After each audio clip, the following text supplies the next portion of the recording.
Peace and blessings. Happy Thursday. How y'all doing today? We are in the spring equinox. Happy.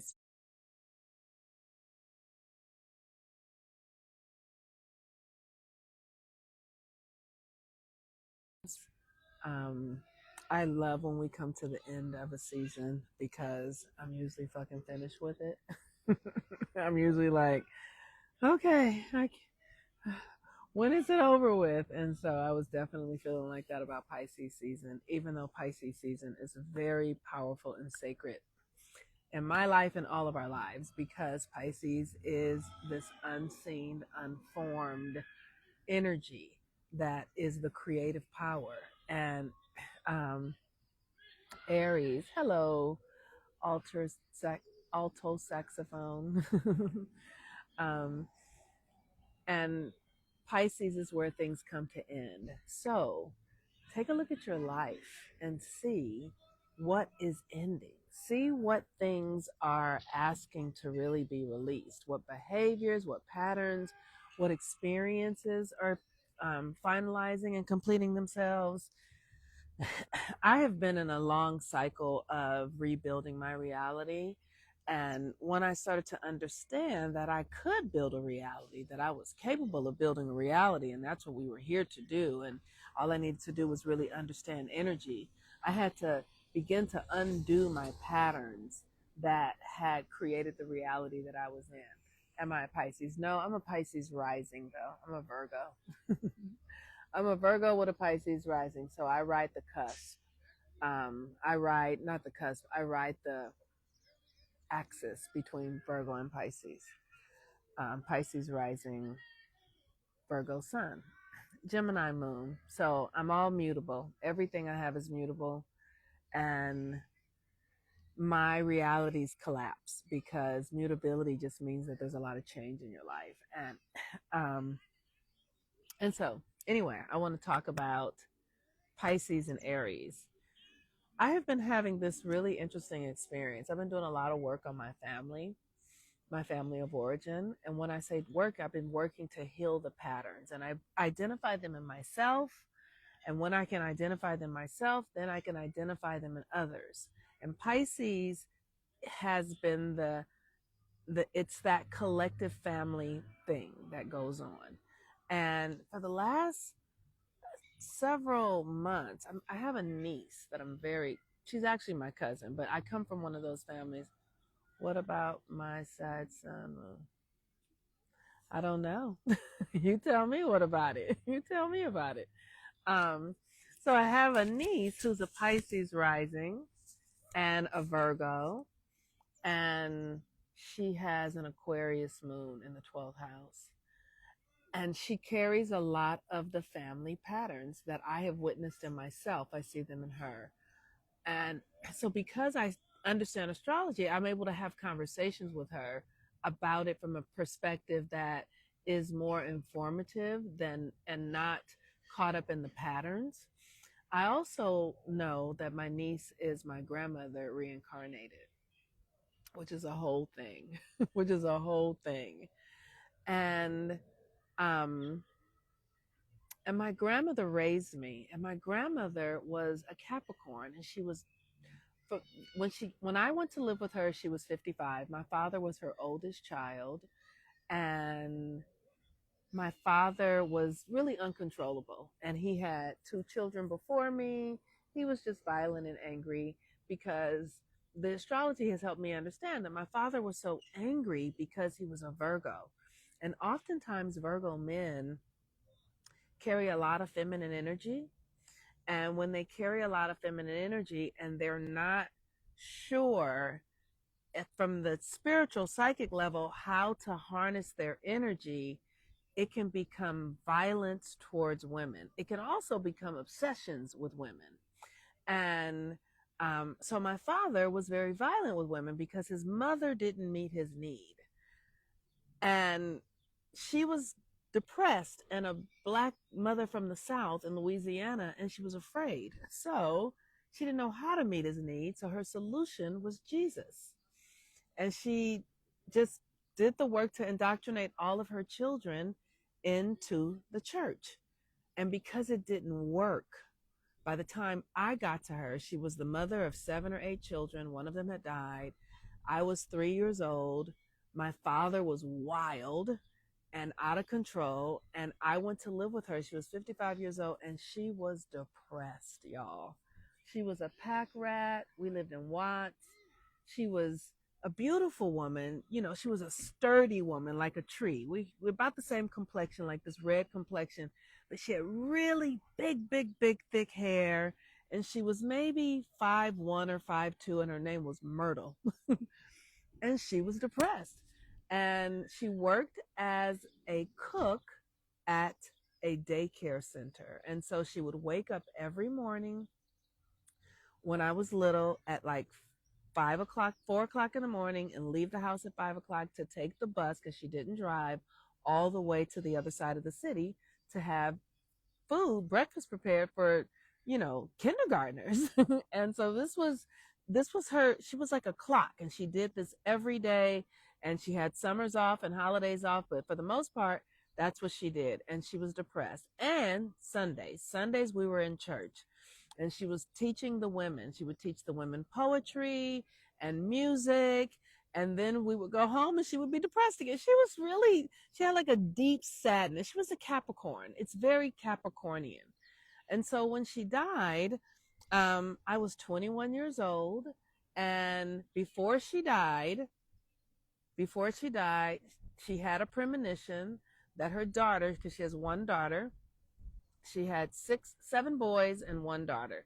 And her daughter is 8 years older than me. And she had a premonition. She said her daughter, her name is Teresa. Teresa's going to have a daughter who's going to be light skinned. Teresa's very, very dark and very chocolate brown, and she's going to have a daughter, and this daughter's going to sing for the world. And sure enough, my grandmother died, and a year later, Teresa gave birth to someone that she named Taylor Simone Harvey, who I watched climb onto a piano when she was 2 years old and just begin to play the piano. I mean, she was 2, so she didn't just start. She didn't just but she had a tenderness with the instrument at 2 years old. And so at that time, I was like, oh, this is the child that my grandmother talked about before she died. And now she is here. Huh, that's interesting. Okay. So fast forward till now, Taylor is 32, and Taylor is my grandmother reincarnated.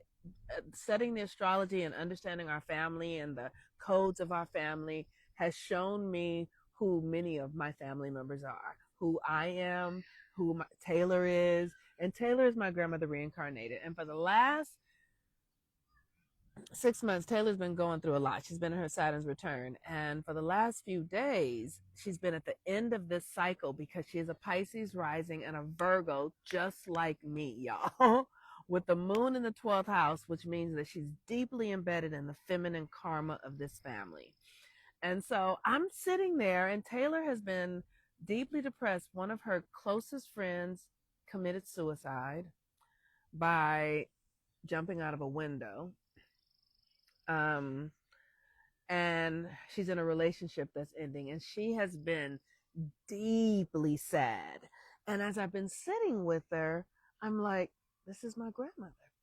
This is the sadness that runs in my family, that the women carry. And now Taylor is exhibiting it. And I have the eyes to see, and I have the wisdom, and I am going to support. We're healing it together. And so Taylor has been crying like the Tin Man in The Wiz. Like literally sitting on my couch crying like the Tin Man in The Wiz. Tears just rolling down. And so for days I've just been watching her and and I love you and it's okay and what do you need, and just really being with her. And I have this chi generating machine, so to say, in my house, and it generates chi. And Taylor, when she would cry and blow her nose, I took one of the tissues and put it on the chi machine.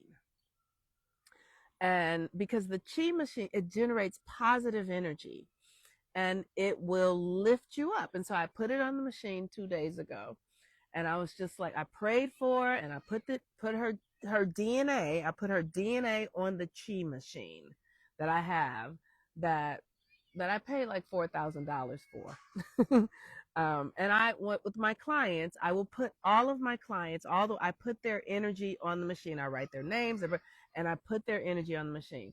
And and then I walk away and forget about it. But this time I paid attention because I was like, we gonna get in here. And for days she has been calling me, Ateen, coming over, Ateen, Ateen. And I'm just, it's okay, it's okay, it's okay. And then the day before yesterday, she didn't call. And I was like, she didn't call. Huh. And then I felt myself kind of worry a little bit, but then I was like, don't worry. It's okay. Let it be. Don't call her. Don't dig up anything. So I left it. Then the next day, I'm like, oh, it's 2 days. She hasn't called. I mean, now she has been on my phone every day for a month. Okay. Every day. And I'm picking up the phone. How you doing? Da, da, da, or over my house. And so last night she called and I was busy and I couldn't pick up. And so I was like, I'll call her back. And then about an hour later, she calls me back and I pick up, and she is in a completely different place. She literally, it was like a light switch came on. She was like, oh my God, Mick. She calls me Mick, not Monique. She calls me Mick. She's like, oh my God, Mick, I cannot believe it. She said, I got a job. She's like, I got a job. I got a little part-time job. And in this part-time job, she is watching videos of people who are recovering from strokes. She's watching them build their motor skills again. She's watching them learn to write again. And she was like, what the fuck was I thinking? She was like, what was I thinking? She was like, I'm okay. I'm going to be all right. And I literally, because one day when she was sitting on my couch, she literally was sitting there crying and she was like, I just feel so sorry for myself. And I was like, okay. But I understand that there's a deep karmic shift happening. I understand that she is moving through something that's deeper than what she even understands, because I know the astrology and I know that she is my grandmother reborn, and that my grandmother was depressed all the time, and that those energies do not go anywhere.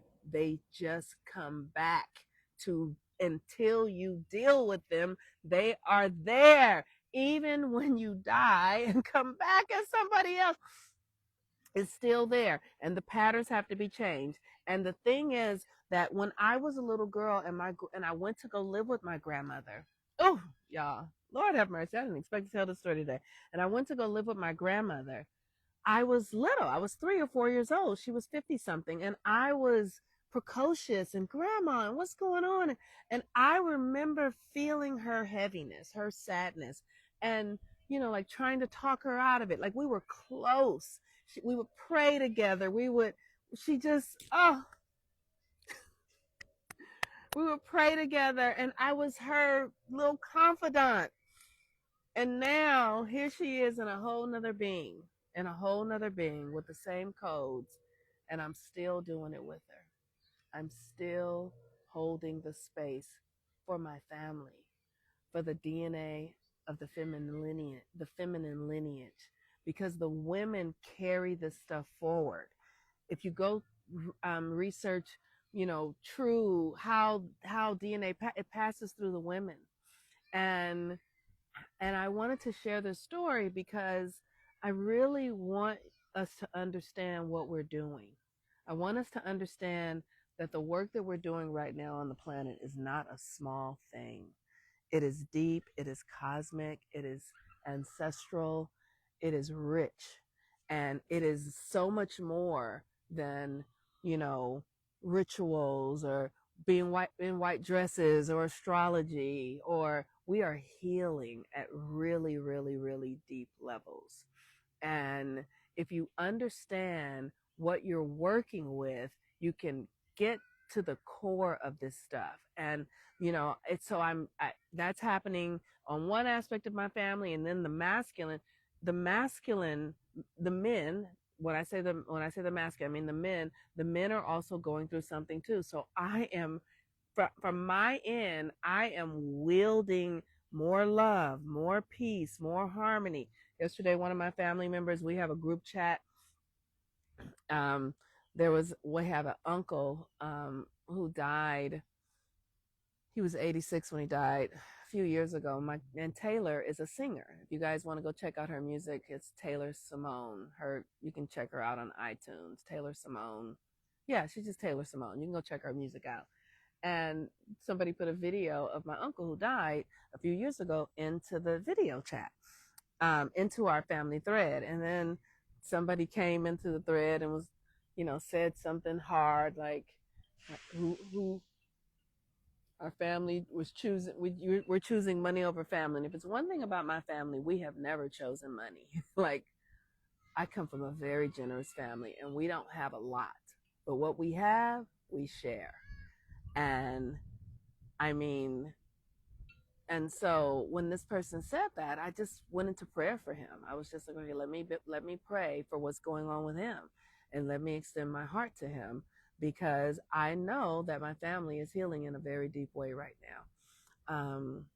Amanda said, thank you for sharing that. That's a beautiful thing to see, that energy. Yes, the energy gets to be transmuted, but we have to understand that there's so much going on than just the ego thing. Like, if I was looking at Taylor like, oh, she's just sad because she's breaking up with a boy or a young man, then I wouldn't have been able to hold space for her, because I would be like, get over it. You know what I mean? Like, you're going to get another boyfriend or a girlfriend, but because I understand that these things are layered, there's so much more to what's happening than what we see. What we see, the story we tell, our ego story, is the least of what's really going on. And today is the equinox. We're at the beginning. And the sun is at the 0 degree of Aries. The 0 degree is the degree that is the purest form of the house that the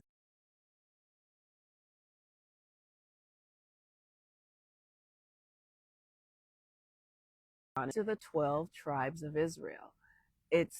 And wherever you have your sun is really the tribe that you belong to, but you are a part of all the tribes in various ways, because everything is inside of you.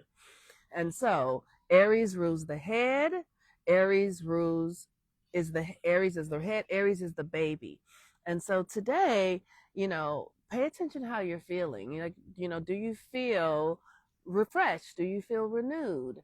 Do you feel like a baby? I feel like a baby. I feel like I don't really know what to do. I feel sort of aimless right now. I feel very ungrounded, Um, and because it's Aries season, I know that, so I'm not resisting it. And the moon is in Sagittarius, so we have Aries fire and we have Sag fire. This is really powerful, beautiful energy. The challenge is that we have Venus and Mercury retrograde in Aries. That's the thing. And so, one of the things that I tend to see is that, people are now eager to get going and get started. It's really not time yet. We really are. We're in a delay. We're in a delay because Venus and Mercury are retrograde, which means that the things that we're doing now might not stick. They might not stick, right? So it's like taking the cake out of the oven before it's fully baked, or cutting it before it's actually become solid. That's where we are right now. We're still in the early phases of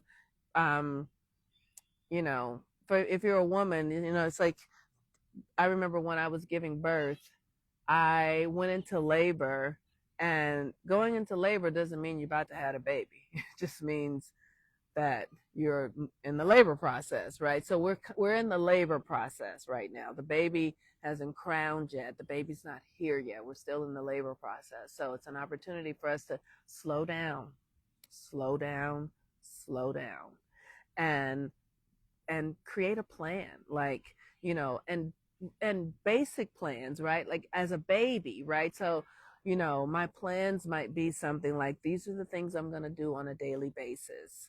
I'm going to renew the way I talk to myself. I'm going to renew the way I think about myself. I'm going to clean up my house and clean up my room. Like, really take your time, because the energy won't really fully launch until April 12th. April 12th, you know, the middle of into the middle of April and the beginning of May. And that's because we have Venus and Mercury retrograde. And Venus governs our senses and Mercury governs our mind. And so with, like, one of the things that I'm experiencing with Venus retrograde right now is that I'm hungry, but I don't know exactly what I want. Like, I just feel like, I call it the wanty wanties. I'm like, oh, I have the wanty wanties. I just want everything. I just want, and in that, my choice in that is to just make the best choices possible. Like, drink some water and eat a salad. Don't go get a hamburger with cheese. You know what I mean? Like really, really be, create some boundaries right now, because the energy is so wonky. So you want to kind of walk a straight line until you have clarity. It's like, I go hiking a lot, and sometimes, it seems like the trail disappears, and that's what's happening now. It's like the trail has disappeared. We're not clear yet. And when we get clear, we'll know. So, and begin to, like, just plan. Just know that you'll know when it's time. So with that, we had the orientation for Daughters of the 13 Moon last night. For those of you who are interested in joining, the opening will be until the last day to join is Saturday or Sunday. So you have from now until Saturday or Sunday to join. And if you want to watch the orientation video, send me a link, a private message, and I can send you the link so you can have an understanding about what the work is about and the value of what it is that we're doing. I love my work. I create spaces for women to remember themselves, to remember their magic, their power, or men who want to remember their feminine energy, their feminine, because that's what it's really about. To be able to understand that we create the world that is external from inside of us. But most of us are so externally focused, we are creating by default. We don't really know who we are or what we're up to or how we're meant to function. The reason I can sit down here and talk with you about, understanding that my cousin is my grandmother reincarnated, and because I understand my astrology and my codes, and I know my codes have told me what I'm capable of doing, and I practice. So now I get it. But before, I used to just guess, and I wasn't sure, and or things would be weird, and I would just be all weirded out. I would be afraid of my power. But now that I understand, I can be in my experience and participate, in this very ancestral, shamanistic way. And now I can come and talk about it, and I don't feel strange or crazy. I know exactly what my codes are. I know what I'm up to. And not only can I do it for me, but I could do it for you too, because that's what I'm here to do. That's what I'm made as. And we have been told that we're all these other things. Our energies have been co-opted by white supremacy and capitalism and how we're meant to function, and all of the ways that we function are to feed that system. Right. So, I'm a lawyer. You're a lawyer because you probably have incredible negotiating skills, and that is your divine gift. Are you meant to be a lawyer? Not in the way that we're doing it in this world, but it's been co-opted in that way. So your work is to harness your power and utilize it in the way it's meant to be used through your divine nature. And that's what we're all doing right now. We're all making the transition from the old way of being into the new way of being. And the work that I do with my private coaching clients and with Daughters of the 13 Moons is to assist us in making that transition with as much grace and ease as possible, because it is hard work. Let me be really clear. It is not easy work to do, but it is necessary work, and it is valuable work, and it's rewarding. All right, you all. So with that, check out my website at healwithmoonmama.com. Have a beautiful spring equinox. It's so beautiful to begin again, and remember to slow down.